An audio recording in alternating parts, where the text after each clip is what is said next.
pas? Alors, Ah, moi, je vous entends pas. vous Je vous m'entendez vois, mais je pas? vous entends pas. C'est normal? Non, c'est pas normal. Ouais, non, je vois que votre micro et votre caméra est off. Moi, je t'entends. Toi, tu m'entends? Ah, bizarre. Bizarre, bizarre. Bizarre, bizarre.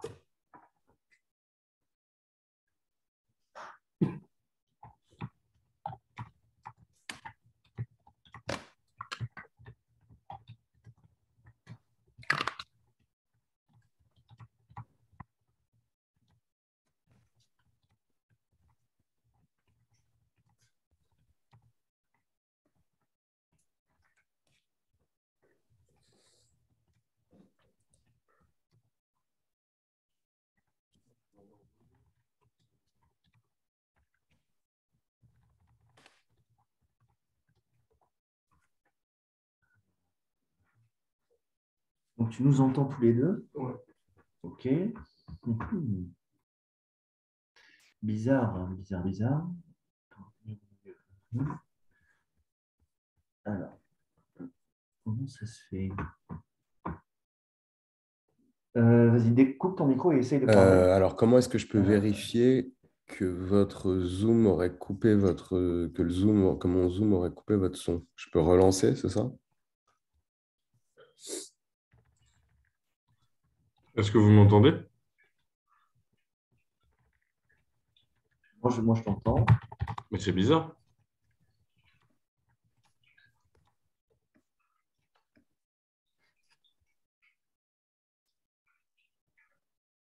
Non, Ah, c'est chelou. non, non, j'entends personne et pourtant, autant il y a quelque chose qui paraît muté quand je regarde dans participants, mais je peux rien y faire.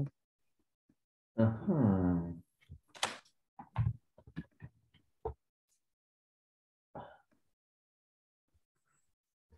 Je peux me mettre en sourdine moi, mais indépendamment de ça, je ne peux pas faire Ouais, grand-chose. ouais.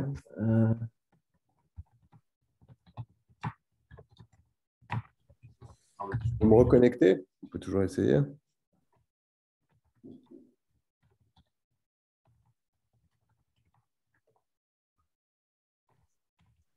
Allez, je me déconnecte et je me reconnecte.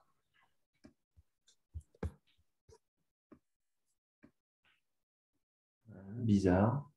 Bizarre, bizarre. Attends, retourne à ton bureau. Remets ton son.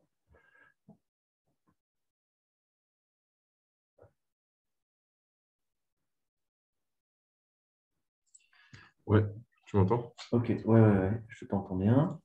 Je t'entends bien. Comment j'accède aux paramètres de ce truc, moi? C'est de ton côté que tu qui a les paramètres de la réunion? Ouais, je crois, ouais. Attends, je regarde. Ok.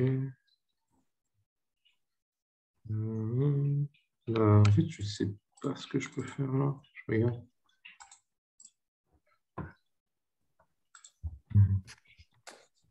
Alors, je n'entends toujours rien. Vous ne nous entendez toujours pas? Toujours pas Je du n'entends tout. rien. Putain. Alors. Bon, c'est bon, c'est bon. Euh, vous vous m'entendez? Alors, je ne sais pas ce qui Ah, s'est passé, mais je vous entends. bon. Bon, très bien. Eh bien, bonjour. Alors, je suis Benoît, je suis le directeur du cinéma La Tournelle à l'Aiguille-les-Roses. Merci d'avoir accepté notre invitation pour discuter de Soul Kids.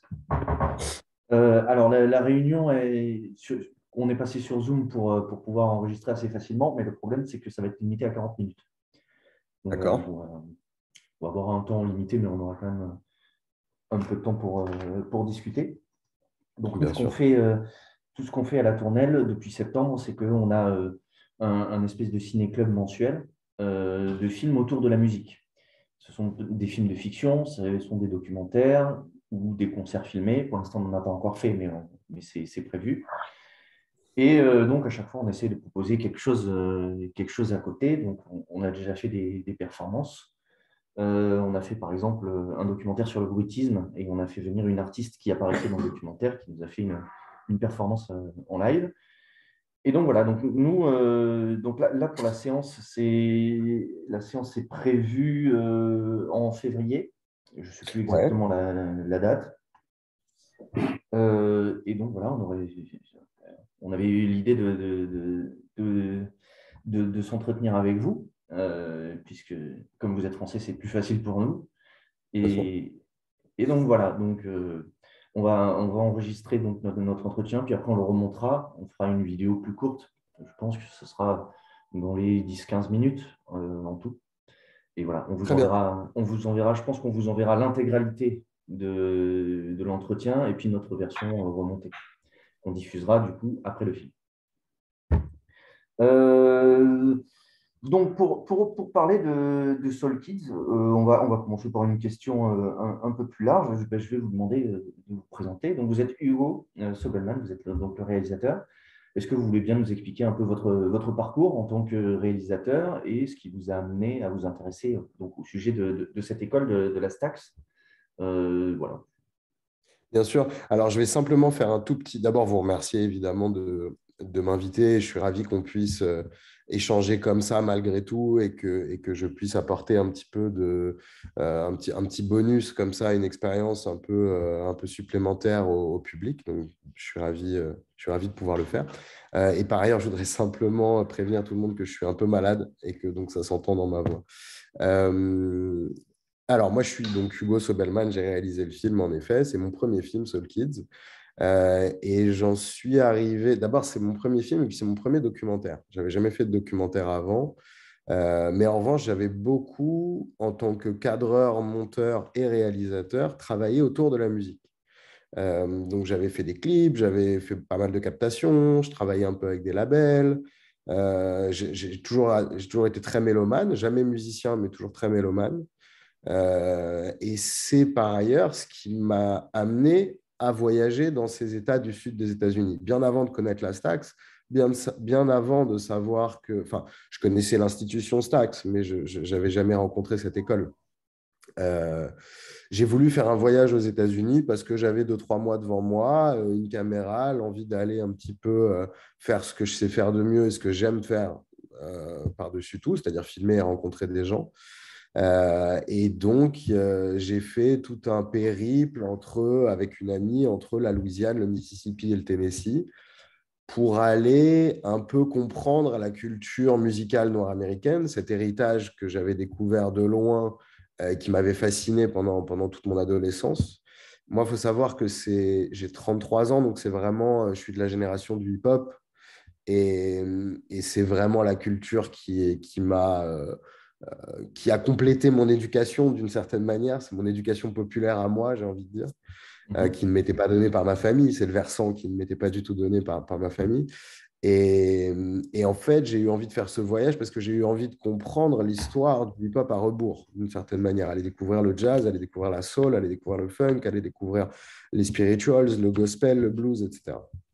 Et donc, ce voyage m'a permis de faire énormément de rencontres le long du fleuve Mississippi dans les États du Sud, au point de rentrer en France et d'avoir plein d'idées, un feeling, une envie, un grand désir d'y retourner en étant un petit peu plus organisé, en ayant une équipe avec moi et en allant chercher ce qui pourrait constituer un film.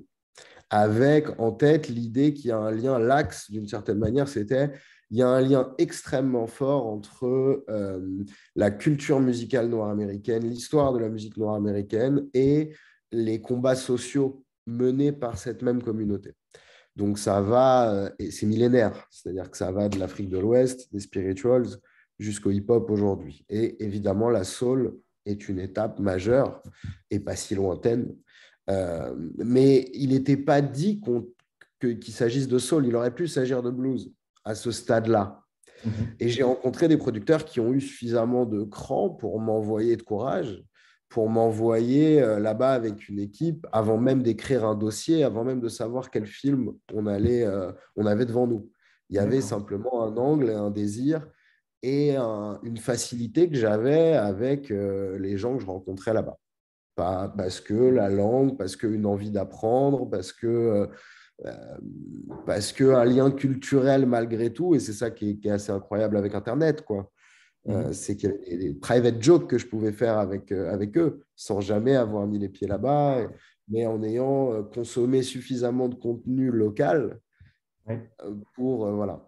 Tu étant Et puis, il y a abreuvé eu par, voilà. étant abreuvé aussi par la culture américaine qui, du coup, s'est Évidemment, internationalisée. mais là, c'est une culture encore plus locale parce que c'est une culture sudiste. Donc, c'est Oui. vraiment, c'est vrai qu'aux États-Unis, il y a plusieurs pays d'une certaine manière. Et le Mississippi, c'est pas New York, hein, et c'est pas San Non. Francisco, et c'est pas Ben, Chicago. mais c'est intéressant parce que vous dites que vous êtes passé par la Louisiane, donc j'imagine à la Nouvelle-Orléans, qui est Tu vois. le point central musical de la Louisiane. Et en même temps, l'ambiance et même leur manière d'appréhender la musique est assez différente de ce qu'on voit à Memphis, et notamment à travers votre documentaire. Bien sûr, moi, je ne connaissais pas du tout Memphis quand j'y étais. Pour vous dire la vérité, dans le voyage, dans ce voyage initiatique avec une équipe pour repérer, finalement, on est arrivé à Memphis à une semaine de la fin du voyage. Donc, on avait fait beaucoup de rencontres, et notamment dans une ville qui s'appelait Clarksdale, dans le Mississippi, qui est là où j'ai rencontré cette fameuse poétesse qu'on voit dans le film, Oui. Chandra Williams, que j'ai ensuite fait venir à la Stax. Donc, qui était une trace de ce voyage, d'une certaine manière, cette rencontre-là. Mais Memphis est arrivé très tard dans le processus. Pendant très longtemps, on pensait qu'on allait beaucoup plus parler de blues et des champs de coton, etc. Et puis finalement, il y a eu cette rencontre avec la Stax, qui était une piste parmi d'autres qu'on avait, parce qu'on cherchait des écoles, parce qu'on cherchait ce qui pouvait être un lieu qui perpétue la culture, d'une certaine manière, qui perpétue cet héritage culturel. Et on est tombé sur la Stax. Et là, évidemment, rencontre immédiate avec les enfants, avec le staff, avec le discours général pédagogique de l'école, et puis évidemment avec le catalogue Stax que je connaissais par ailleurs, mais je ne savais pas d'une certaine manière qu'il était encore vivant de cette manière-là. Ouais. Et ça a bouleversé un petit peu nos plans, c'est-à-dire qu'à la fois, on était prêt à rencontrer la Stax, puisqu'on avait fait tout ce chemin qui précédait et qui nous permettait d'appréhender cette école et de poser les bonnes questions et de savoir comment se positionner en tant que blanc dans cette école. Et donc, on a été extrêmement bien accueillis et on a eu les portes complètement ouvertes, la possibilité de pouvoir suivre pendant... alors là, on est resté, du coup, j'ai appelé les producteurs et on a pu rester plus longtemps puisqu'on venait de découvrir la Stax et il fallait qu'on puisse avoir un peu plus de matière pour convaincre les producteurs de nous y renvoyer en fin d'année ensuite. Donc, on a fait 3 semaines ou 4 semaines la première fois, puis on est rentré en France. On a monté. Je travaille avec mon monteur et on a monté. On avait un film à trous d'une certaine manière, un film de 50 minutes, mais avec des trous où on sentait qu'il nous manquait des scènes, qu'on avait besoin de développer tel ou tel personnage, que le film se construisait au fur et à mesure, puisqu'il n'avait toujours pas été écrit. Et En vous fait, aviez déjà l'ambition de faire un long métrage. Ce n'était pas un documentaire, parce ouais, que par c'est exemple, venu très 50 vite. minutes, ça marche pour un documentaire. Ouais, mais non, il y avait trop de choses à dire. Très Ouais. honnêtement, 50 minutes, pour moi, c'était un film de repérage. C'était les prémices. Et c'est venu assez tôt, l'envie de faire un long métrage, parce que dès qu'on a rencontré la Stax, je veux dire, si je ne suis pas capable de faire tenir un film de 70 minutes sur cette école, il faut que je me pose de sérieuses questions. Oui, c'est vrai Il se passe qu'il y trop a de tellement à choses. dire. Avec l'apport de Chandra, il y avait des scènes dans tous les coins. Je veux dire, la première version de montage, après le deuxième voyage, où on y est donc retourné 5 semaines. En fait, on a fait début et fin d'année scolaire. Donc, on est toujours avec la même génération, la même classe. Mais c'est pour ça qu'on les voit. Il y a certains élèves, pas forcément les principaux, mais d'autres, qu'on voit en background au début du film et puis qui deviennent progressivement des vrais satellites, des vrais personnages secondaires et qui ont la place de s'exprimer aussi, qui rendent le film encore plus choral. Et d'ailleurs, c'est un chemin qui est venu au fur et à mesure. C'est-à-dire qu'au début, on s'est concentré sur des personnages parce que c'est rassurant, parce que ça permet de guider le film. Et plus le montage avançait, même plus le tournage avançait, plus on s'ouvrait au vrai collectif qui résume très très bien l'approche humaine, philosophique de la Stax. Donc voilà un peu ce qui m'a amené à faire ce film. La rencontre a évidemment provoqué, mais il y a eu tout un chemin préliminaire qui m'a permis d'être accueilli et de savoir quoi faire d'un film qui navigue entre énormément de sujets, qui en même temps se lient tous les uns aux autres, mais qui ne court pas une narration classique avec un diplôme ou un concert de fin d'année ou un suivi un peu comme ça didactique de l'héritage de la Stax, donc des images d'archives qui vont avec, on comprend qui était Otis Redding et qu'est-ce que c'est que le Memphis Sound. Tout ça sont des choses qui sont abordées dans le film, mais qui sont en filigrane comme ça. Ouais. Et donc la difficulté ou l'enjeu était d'être capable de construire un film qui ne soit pas didactique et qui en même temps puisse transmettre quelque chose de concret qui se passe dans cette école et qui existe, qui est palpable. Alors justement, c'est une question que je gardais un peu plus tard, mais justement, ça tombe bien. Oui, je suis navré, j'ai balayé un petit peu. Non, non, non, non, c'est très bien, parce que justement, vous ouvrez, ça nous permet d'aborder plein de choses. Donc effectivement, le film est tourné sur la Stax, mais de ce que je vois, il y a relativement peu d'historique sur la création de cette école. Et même, je me suis fait la réflexion, on voit beaucoup le point de vue des élèves et des profs, mais l'équipe pédagogique, la direction, finalement, elle n'apparaît pas. Et donc, elle ne donne pas sa vision déjà du but de la Stax. En fait, le seul but de la Stax qu'on voit, c'est celui qu'interprètent les élèves. Et est-ce que vous avez rencontré cette direction? Est-ce que c'est une discussion que vous avez eue? Et est-ce que vous avez sciemment choisi de ne pas la montrer ou de la montrer plutôt plus subtilement? Ouais, il y a plusieurs choses. D'abord, en effet, pour moi, ce n'est pas un film sur la Stax Music Academy.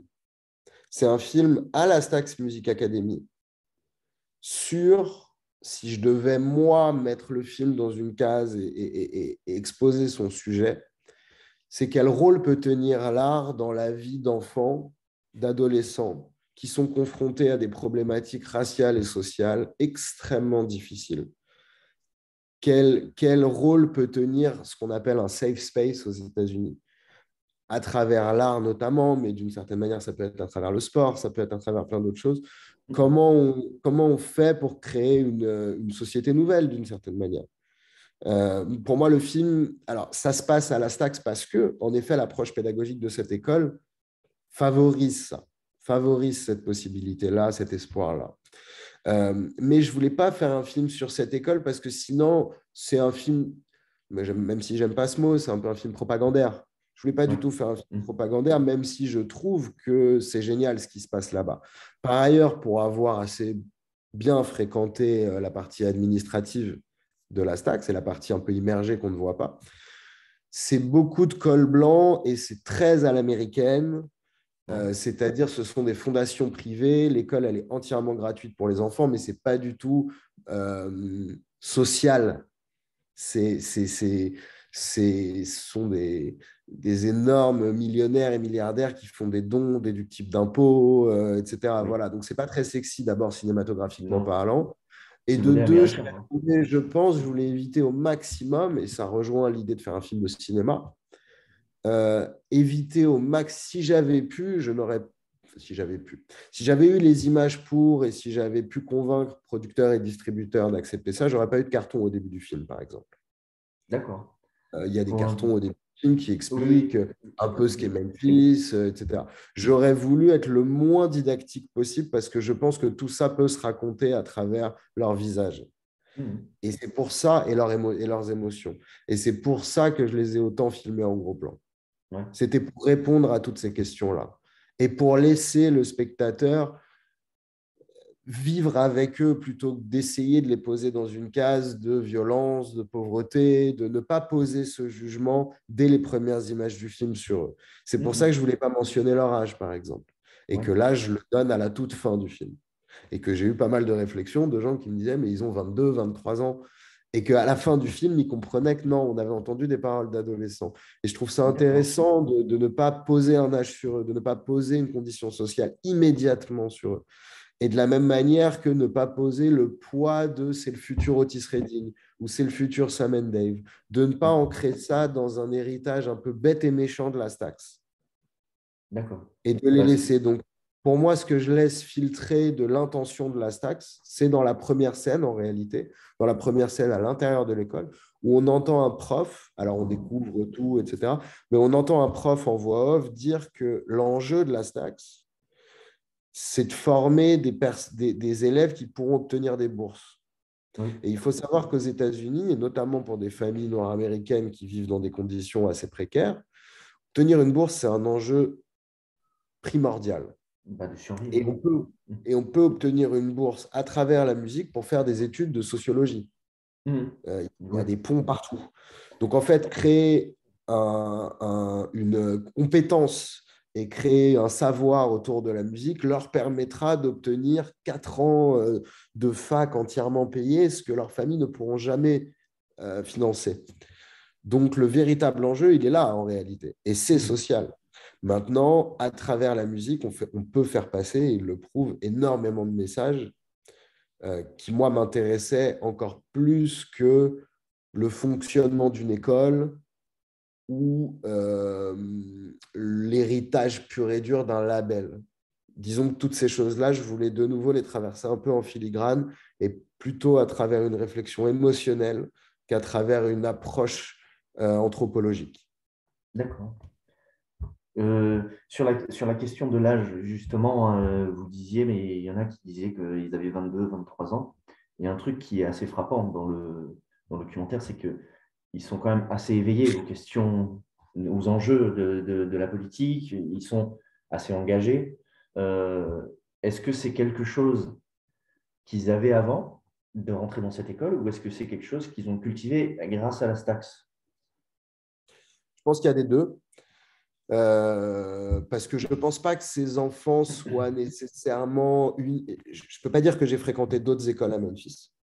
Je ne peux pas dire que j'ai fréquenté d'autres écoles avec les enfants du même âge, même ailleurs aux États-Unis. Les écoles que j'ai fréquentées dans d'autres villes étaient des élèves plus jeunes, des enfants plus jeunes. Donc, je n'ai pas vraiment de moyen de comparaison en dehors de la Stax. Mais ce que je sais, c'est qu'ils ne sont pas recrutés ou castés par rapport à leur vision civique du monde. Oui. Ils apprennent évidemment à la Stax, ne serait-ce que moi, ce à quoi j'ai pu assister, j'ai vu qu'il y avait des regards qui s'éveillaient, des consciences qui bougeaient. Forcément, avec l'échange. Mais je pense qu'ils ne sont pas uniques non plus, ces enfants. Je pense que dans leur famille, vous savez, aux États-Unis, il y a quand même quelque chose qui est très basé sur le rapport aux communautés. Typiquement, les cours d'histoire géo au collège et au lycée, il y a ce qui s'appelle aux États-Unis le Black History Month. C'est-à-dire que pendant un mois, au mois de février, qui correspond aux marches de Luther King, on va ne parler, se concentrer uniquement, et c'est tous les mois de février dans toutes les écoles du pays, sur l'histoire noire américaine. Mais qui est la meilleure excuse pour ne pas en parler pendant les 11 mois restants de l'année. Oui, c'est toujours le cas. Oui. Voilà. Et donc, il y a déjà comment dire, une conscientisation globale dans la société, dans la communauté noire américaine en règle générale, sur la nécessité comment dire, que le ratio soit plus équilibré, de balancer ce ratio, d'en parler beaucoup plus. Donc, je pense que dans les familles, on fait un effort pour en parler plus, pour en avoir parlé avec quelques parents, et que par ailleurs, il faut comprendre aussi que ces enfants, ils sont confrontés à ces réalités tous les jours. Oui. Contrairement à ce que moi, en tout cas, je vis. Donc, d'une certaine manière, je sais qu'à leur âge, j'étais moins éveillé à ces questions-là, mais je n'étais pas confronté aux mêmes choses. Je n'avais pas besoin de la musique pour me sauver. D'une certaine manière, j'étais déjà tellement protégé par mes privilèges que, évidemment, que je développe peut-être une maturité à d'autres endroits. Sur l'alimentation, sur, j'en sais rien, peut-être sur d'autres choses. Mais en revanche, certainement pas sur ces questions-là. Quand on a des familles dans des situations si compliquées et qu'on vit autant de drames dont j'ai eu vent, mais que j'ai évidemment pas eu envie d'évoquer dans le film aussi jeune, voilà, on développe forcément une conscience de ces choses-là. Et si par ailleurs les profs nous incitent à réfléchir autour de ça avec une ouverture d'esprit magnifique. On apprend vite. Et puis, par ailleurs, il y a une dernière chose. Il y a une élève, Christina, qui, dans la scène du parc, quand elles sont près du terrain de basket, dit en voix off que quand on a une plateforme, ce qu'eux appellent une plateforme, donc quand on nous écoute, Mhm. quand on a un micro tendu, il faut savoir l'utiliser. Il faut savoir le reconnaître, il faut savoir se rendre compte qu'on a une plateforme et il faut savoir voilà. Et ce qui s'est passé avec les élèves, c'est que la plupart des voix off, même toutes les voix off qu'on entend dans le film, je crois que je ne me trompe pas, sont issues des premiers entretiens que j'ai passés avec eux. Et d'ailleurs, les seuls que j'ai faits. Je n'avais pas prévu de mettre des voix off dans le film, mais simplement, j'avais prétexté une séance de casting avec le staff de la Stax pour pouvoir les rencontrer un peu plus. Ouais. Mais je savais déjà près de qui je voulais aller. Et je n'avais pas besoin de casting, mais j'avais envie d'avoir un moment, non pas seul, parce qu'il y avait toujours quelqu'un de la staff de la Stax avec nous, Mhm. parce qu'on était quand même des outsiders. Ouais. Et donc, je posais des questions, mais beaucoup plus autour de Memphis et de la musique. Pas du tout, je ne me serais pas du tout permis, on ne se connaissait pas encore assez, de poser autant de questions comme ça, noir ou blanc, sur le racisme. Mais en fait, ils y sont tous venus. Tout le Ouais. monde a évoqué ces questions-là, en passant par la musique, en passant par la vie sur Memphis, etc. Pourquoi? Parce qu'ils ont compris qu'il y avait une plateforme. Parce que d'un coup, il y avait trois blancs-becs de l'autre bout du monde qui parlaient une langue qu'ils ne comprenaient pas, qu'ils n'avaient jamais entendue avant, qui avaient des caméras, qui étaient très sérieux, qui avaient envie de rester pendant des semaines là-bas, en leur exprimant l'importance que filmer leur expérience à la Stax avait pour nous. Eh ben, ils ont eu conscience très tôt qu'il il fallait dire des choses. Et on n'allait pas avoir peur de froisser les trois blancs-becs en face de nous. Ouais. Très Et bien. Ça a créé une confiance. ben oui, ben justement, parce que vous parliez de votre positionnement en tant que blanc dans cette école, justement, où ce sujet-là est assez central, ou du moins c'est ce qu'on Bien voit sûr. dans le film. Bon, visiblement, ça s'est bien passé. Avant d'y aller, quelle a été votre réflexion par rapport au sujet? J'imagine que vous vous êtes forcément posé la question. En fait, c'est venu au fur et à mesure. C'est-à-dire que moi, au départ, je fais un voyage de vacances en tant que touriste. Ouais. Ceci dit, d'ailleurs, d'abord, je me pose la question même à cette époque-là. C'est-à-dire, Ouais. c'est toujours la question du tourisme culturel. À la fois, on nourrit les gens sur place et en même temps, I came, I saw, I conquered, quoi. Il y a un peu quelque chose, il y a un peu quelque chose qui me pose question sur même le tourisme culturel. Donc, c'est dire Ouais. évidemment que je me pose ces questions-là. Bon, par ailleurs, c'était quand même un voyage de vacances et j'ai vu l'accueil que j'ai eu là-bas. En fait, ce qui m'a guidé et ce qui m'a légitimisé au fur et à mesure, c'est le retour que j'avais des gens. Je voyais que je posais les bonnes questions, que je savais que je ne savais pas, et que donc j'arrivais vraiment en toute humilité et en même temps avec une telle conviction que les choses doivent bouger et qu'il y a un racisme systémique qui existe aux États-Unis, mais je leur parlais du racisme systémique en France. Et d'ailleurs, ce voyage m'a permis de regarder bien plus précisément ce qui se passe en bas de chez moi. Oui, bah, oui, Bon. j'imagine bien. Donc, on en parlait régulièrement avec les gens là-bas. Donc déjà, ça crée quelque chose. Moi, j'ai su comment me placer au fur et à mesure en voyant aussi un peu, j'ai fait énormément de rencontres et on a été faire des rencontres dont on savait qu'elles ne nourriraient pas le film, mais qu'elles nourriraient ce qui nous permettrait de faire le film. Votre Et on réflexion. a été rencontrer le premier maire noir de l'histoire du Mississippi qui Ah, était maire dans les années 70, qui s'appelle Arthur Marble. Et on a eu une ouais. conversation, qui est retraité maintenant, on a eu une conversation de 2 heures et demie avec lui, filmée, j'ai encore l'interview, etc. Et il nous a appris énormément de choses sur l'histoire de la ségrégation et de la post-ségrégation. Donc, quand on est arrivé à la Stax, j'avais déjà, moi, 2 voyages aux États-Unis, quasiment. On était en train de boucler le deuxième voyage. Moi, le Mhm. deuxième, et pour mon équipe, le premier. Donc, quasiment 2 mois et demi, non, quasiment 3 mois et demi dans cette région-là, à baigner dans cette région-là et à poser des questions pile poil autour de ces sujets-là. Donc, au bout d'un moment, vous savez, les Américains, ils ont aussi quelque chose qui est, ils ont toujours un discours préfet et parfaitement fabriqué et une story, un monologue de 50 secondes extrêmement éloquent pour pouvoir lancer n'importe quelle conversation et résumer leur vie. Et moi, j'ai fini par avoir la mienne. Et quand je suis arrivé à la Stax et que je tenais ce discours-là, eh ben, ça a très, très vite fonctionné. Oui. Voilà. Et par ailleurs, on est là dans la longueur. On n'est pas là pour récupérer 2 punchlines, 2 super chansons et repartir. Ce n'est pas l'idée. Là, l'idée, c'est d'expérimenter la chose avec vous. Ce n'est pas de faire un film sur la Stax, ce n'est pas de faire un film sur un enfant pauvre de Memphis. C'est de faire un film sur le rôle que peut tenir l'art et la musique dans la vie de ces enfants. Et ça, bah, ça les a émus, je pense. Ouais. Voilà. Ça se voit, ça se voit littéralement dans votre documentaire. Il nous reste à peu près 10 minutes. Et ben justement, on va parler Je de. vais essayer de faire des réponses un peu. Non, mais c'est très bien. Alors, Rodi nous dit apparemment, on a plus de 40 minutes. J'ai reçu une notification. Bon, on va voir, on va continuer.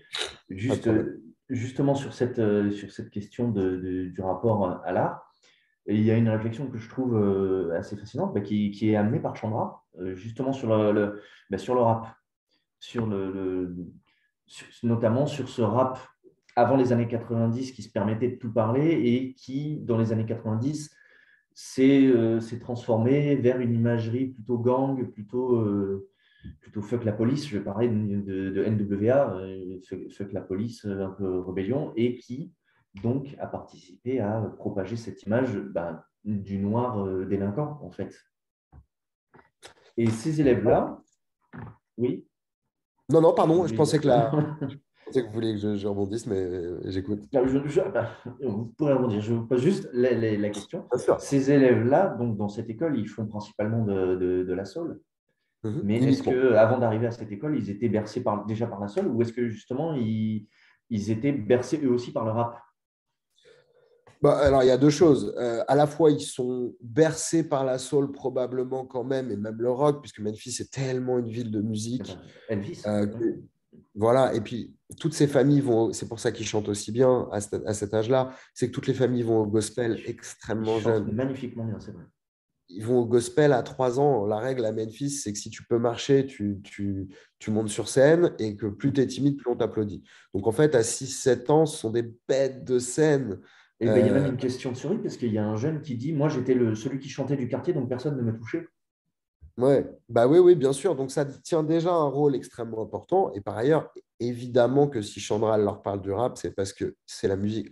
Non seulement moi, c'était la musique de ma génération, mais alors eux, ils peuvent même pas passer à côté. Je veux dire, moi, dans ma génération, il y a ceux qui écoutaient du rock, il y a ceux qui écoutaient du R&B, voilà. Là, enfin, il y avait de l'électro, etc.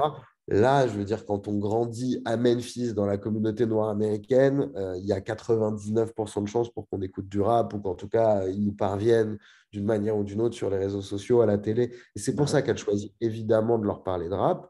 À la Stax, c'est ça qui est génial, c'est qu'ils gagnent énormément en culture musicale puisqu'ils ont principalement de la soul, mais parfois ça peut être pour les instrumentistes plutôt funk.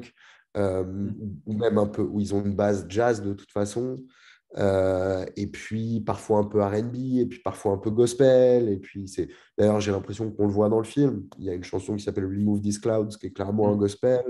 Oui. Il y a Take the A-Train joué de Duke Ellington au saxophone. Voilà. Magnifique séquence. On traverse la musique. Il y a le slam, le rap de Chandra. En fait, moi, ce que je trouve intéressant, la scène de Chandra, en réalité, elle a duré 1 h 30. Il ne faut évidemment pas la mettre dans le film en entier. Donc, on a forcément dû couper et résumer un petit peu ce qu'elle dit sur le rap, mais son propos est quand même plus large. Il faut savoir qu'elle, elle considère que ce qu'elle performe devant eux, c'est du rap. Donc, son but n'est pas du tout de taper sur le rap. Et d'ailleurs, c'est ce qu'elle dit à la fin de son poème. Elle dit « We have the power and now is the hour ». Donc, elle prend cet exemple du rap. Elle est un peu provoque parce que par ailleurs, NWA, c'est Public Enemy, etc. C'est quand même le début du rap. Donc, globalement, cette image, si elle veut considérer que c'est cette image gangster qui nourrit, finalement, il est presque à la souche, quasiment à la souche, à part Africa Bambaataa, Love, Peace, Unity, etc. Enfin, à part les 5 premiers morceaux de l'histoire du rap, sinon, globalement, c'est déjà très vite contestataire et avec un langage qui est le langage de la rue et qui, pour moi, est nécessaire. En fait, le rap est dans la plus pure tradition d'une musique noire américaine contestataire. comme l'était la soul Bien sûr. avec le langage de son époque, comme l'était le jazz, comme l'était le blues, etc., etc. Donc, elle leur explique ça malgré tout. En fait, là où elle se sert du rap, c'est que le rap est prédominant aujourd'hui dans leur Ouais. vie et que par ailleurs, ils génèrent tellement plus d'argent. Et Parce que donc c'est plus de ça dont elle plateformes, parle. c'est une plus grosse plateforme. Quand elle parle de racisme, elle parle d'argent. Elle dit c'est l'argent qui a créé le racisme. C'est parce qu'il y avait une main-d'œuvre, c'est parce qu'il y avait, etc. D'une certaine manière, ce qui le perpétue aujourd'hui, c'est l'argent de nouveau. C'est-à-dire que le rap a tellement d'importance, génère tellement d'argent, qu'en fait, il est un modèle culturel dominant. Et donc, il inspire énormément de jeunes. D'ailleurs, l'enfant, la jeune qui se met dans cette scène à pleurer et à expliquer son mal-être, elle explique qu'elle se comparait aux stars des clips et Ah que oui. ça a mis une espèce d'échelle dans sa tête. Et donc, c'est principalement le rap, le R&B, etc. Donc, à partir du moment où les Noirs américains sont en position de contrôler eux-mêmes leur propre plateforme musicale, leur propre production, etc., puisqu'il y a le streaming aujourd'hui et qu'on n'est pas obligé d'être le pantin d'un blanc-bec chez Sony, d'une certaine manière, c'est ça qu'elle leur dit. Oui, bah oui. Leur dit arrêtons de pactiser et faisons ce qui est. Rendons-nous compte de ce qui nous dessert. Et à partir du moment où nous, on peut avoir le pouvoir, on a la solution, puisque le rap, on peut le produire nous-mêmes. Bah Il oui. y a des Noirs ou des gens qui connaissent cette culture à la tête de certaines majors. Donc maintenant, il faut aller signer au bon endroit. Quitte à signer, il faut signer au bon endroit et ne pas perpétuer cette image. Donc évidemment qu'elle est un peu provoque en leur disant ça. Mais ce qui est drôle, c'est que quand elle pose la question de qui est-ce qui perpétue ce racisme aujourd'hui, c'est Maintenant, les c'est les élèves Noirs. et les rappeurs. Les élèves répondent le rap, les rappeurs. Et elle surenchérit en disant nous. Non seulement les rappeurs, mais les artistes, mais les danseurs, mais les écrivains, mais les photographes, mais c'est nous. C'est-à-dire, sous-entendu, si on avait réellement le contrôle et si on prenait réellement soin de cette image nous-mêmes, en fait, les Blancs n'ont pas tant de pouvoir que ça. En réalité, cet art, cette culture, elle nous appartient. C'est à nous de la contrôler. Ce qui ne veut pas dire que les Blancs n'ont pas le droit d'y participer. Simplement, c'est à nous d'en avoir le contrôle si on veut qu'elle nous ressemble et si on veut qu'elle enrichisse notre communauté et non qu'elle la tienne en bas de l'échelle. Ça me rappelle, je suis en train de regarder une série qui s'appelle Trémé sur la Ouais, bien Nouvelle-Orléans. sûr. Simon, ouais, bien sûr. Voilà, et c'est exactement en fait ce sujet-là où c'est plusieurs artistes de la Nouvelle-Orléans après l'ouragan Katrina, où la Nouvelle-Orléans est complètement ruinée et que le gouvernement, visiblement, n'en a pas grand-chose à faire.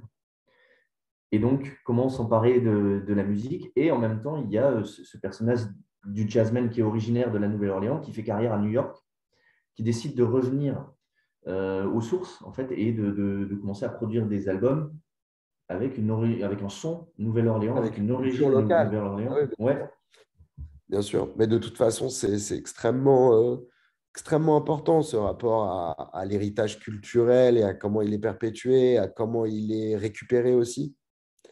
Et je pense que toutes ces questions, elles traversent le film et Trimé, pour les gens qui écoutent notre entretien, tout le travail de David Simon, le créateur de Trimé, c'est-à-dire la série The Wire, The Corner et The Juice ensuite, sont brillantissimes et sont une grande source d'inspiration pour mon travail. mais ça se voit. Hein. Moi, j'ai senti du coup, je n'arrêtais pas de faire des parallèles Ah ben, avec ça cette me série. flatte beaucoup. Euh, dans les dernières questions, je vais aller puisque quand même on est dans un cinéma, je vais aller sur des questions un peu techniques, un peu plus techniques. Ouais. Mais vous avez un petit peu répondu dans votre introduction. C'est Sur les gros que, plans? alors, il y avait sur les gros plans, mais justement, moi, paradoxalement, ce n'était pas tellement les gros plans. Bon, qui marchent Ah forcément oui, bien pour d'accord. l'immersion. Je Moi, demande, c'est les autres. C'est ceux, avec les plans décadrés avec le ciel. Et ouais.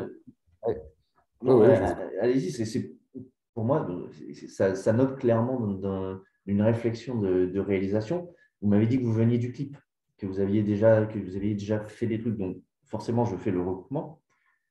Quand vous faisiez ces plans, qu'est-ce que vous aviez en tête? Alors, est-ce que vous l'avez la référence? Parce qu'elle vient d'un clip en plus. C'est drôle que vous disiez ça. Eh ben non, non, je ne l'ai pas. Ça vient d'un clip de Spike Jonze, le Ouais. réalisateur. Je ne sais plus s'il est anglais ou américain, Spike Jonze. Je crois qu'il est anglais. Un clip de Fat Lip, qui est un musicien du groupe The Pharcyde, un groupe de Los Angeles, un groupe de rap de Los Angeles. Le Ouais. clip s'appelle What's Up Fat Lip. Il est un peu sur un mode documentaire, le clip. Ouais. Et il y a un plan au milieu de ce clip, c'est vraiment random, hein. Il y a un plan au milieu de ce clip où Fat Lip est habillé en clown dans une pizzeria. Il y a un fond, un papier peint pepperoni derrière lui. Et il est décadré comme ça avec un tiers au-dessus de la tête. Il D'accord. est moins jusque-boutiste que les deux plans dont vous parlez dans Soul Kit, Ouais. mais il m'est toujours resté en tête. C'est un plan que j'ai découvert, ce clip, je l'ai vu 150 fois, mais je l'ai découvert, je devais avoir 16 ans, donc il y a Ouais. 17 ans. Et il m'est toujours resté en tête. Comme quoi, une photo, ça Bah, a un cadre, une photo, et voilà. vous avez un peu réfléchi à pourquoi il vous était resté en tête? Qu'est-ce qui signifiait pour vous ce plan?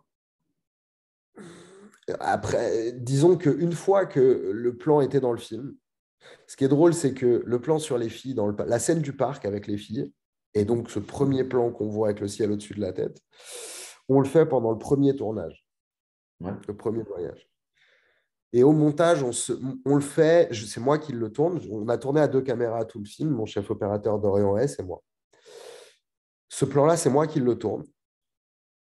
Parce que, alors il y a deux choses. Je ne peux pas les cadrer parfaitement centrés parce qu'on a un micro à leurs pieds.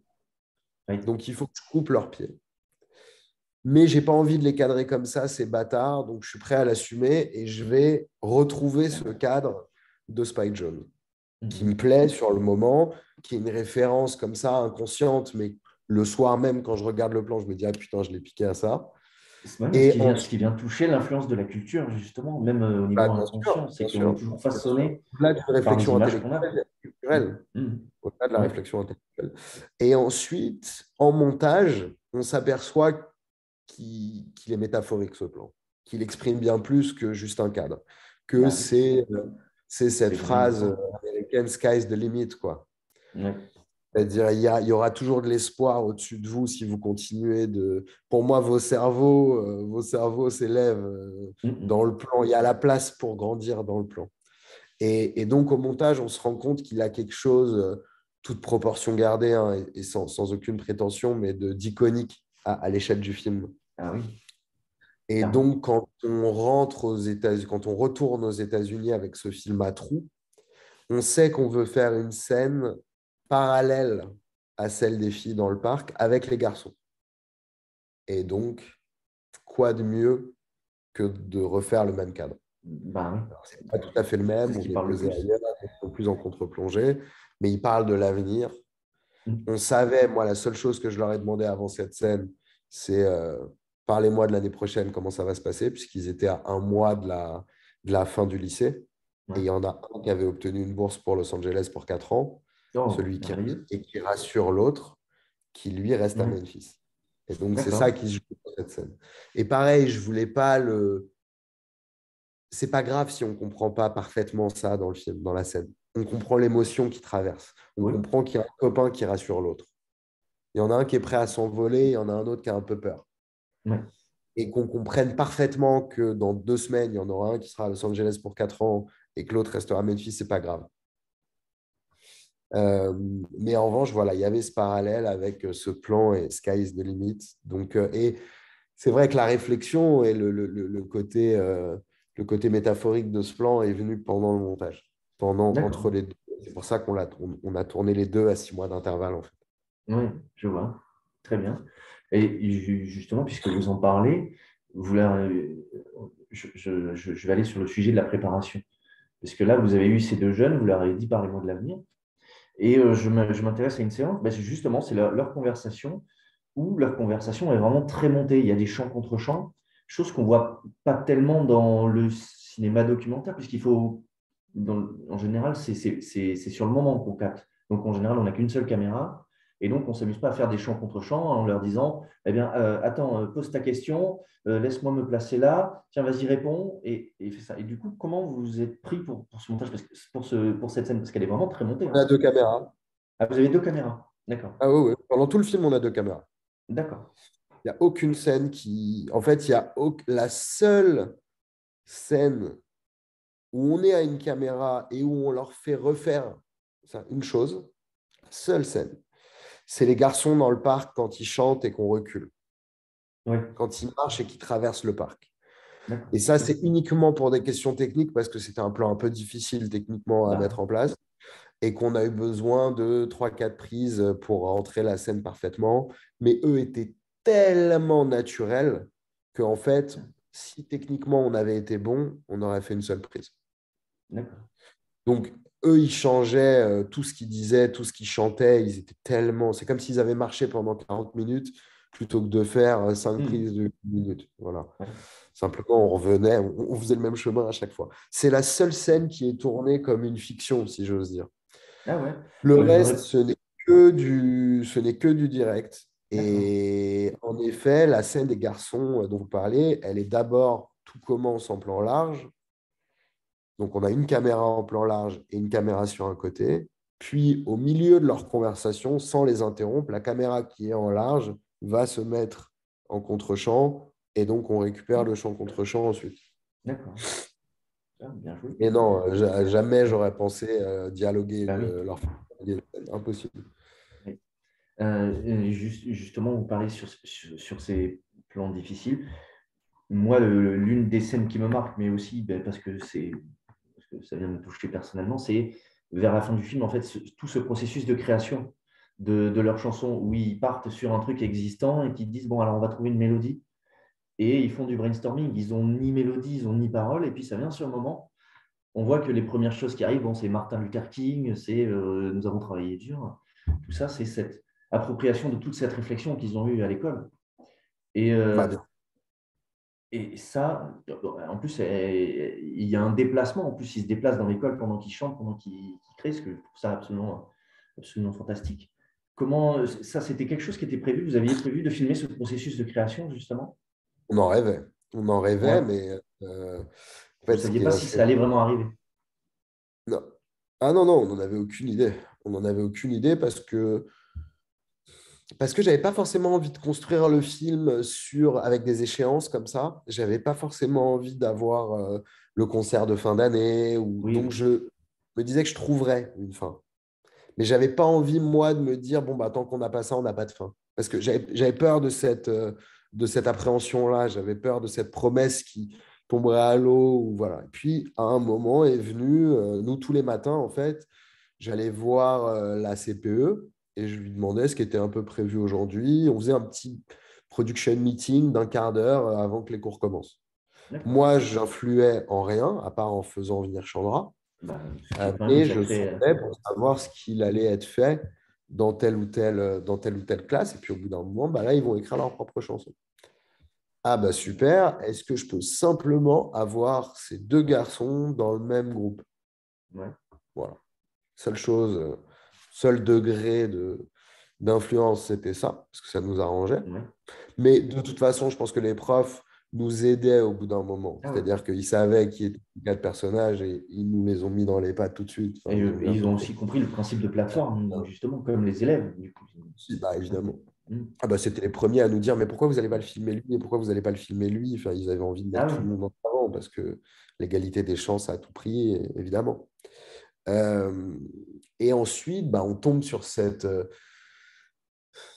scène d'écriture. Et en fait, ce qui est assez incroyable et ce qui permet à la scène de s'envoler, c'est que d'abord, Jonathan porte à bout de bras ce groupe et Ah il ouais. a une générosité et un instinct collectif absolument exceptionnel.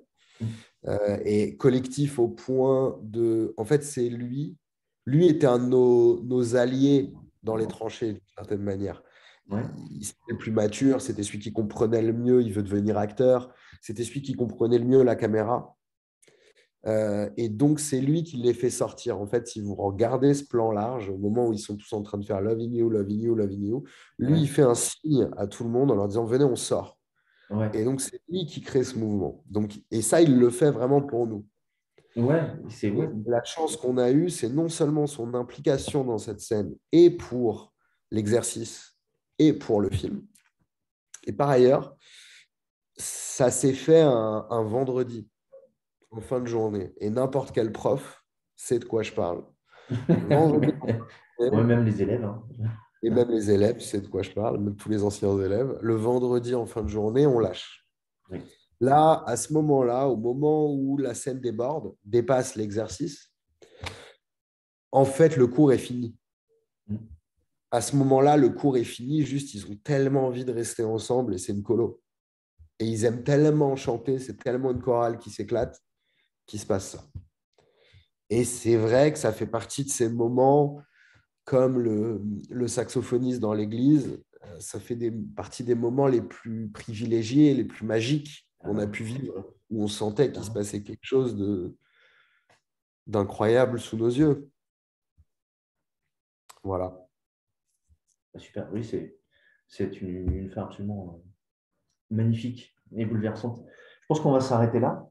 Ça fait 50 minutes. On va avoir Super. Si assez de vous avez tout ce matière. qu'il faut, Oui. Bah, merci beaucoup. avec plaisir. Merci beaucoup d'avoir répondu à nos questions. Du coup, on va enregistrer ça, on va monter, on va vous l'envoyer. Est-ce que vous voulez un Honnêtement, dernier message de conclusion? Non? est-ce que j'ai un Oui. petit message de conclusion? Ce que vous Les gens qui voulez. vont voir cet entretien vont le voir en salle. Ouais, et potentiellement, on va peut-être le mettre sur les réseaux. Mais D'accord. Bon, alors, ce sera une version coupée, mais dites-moi.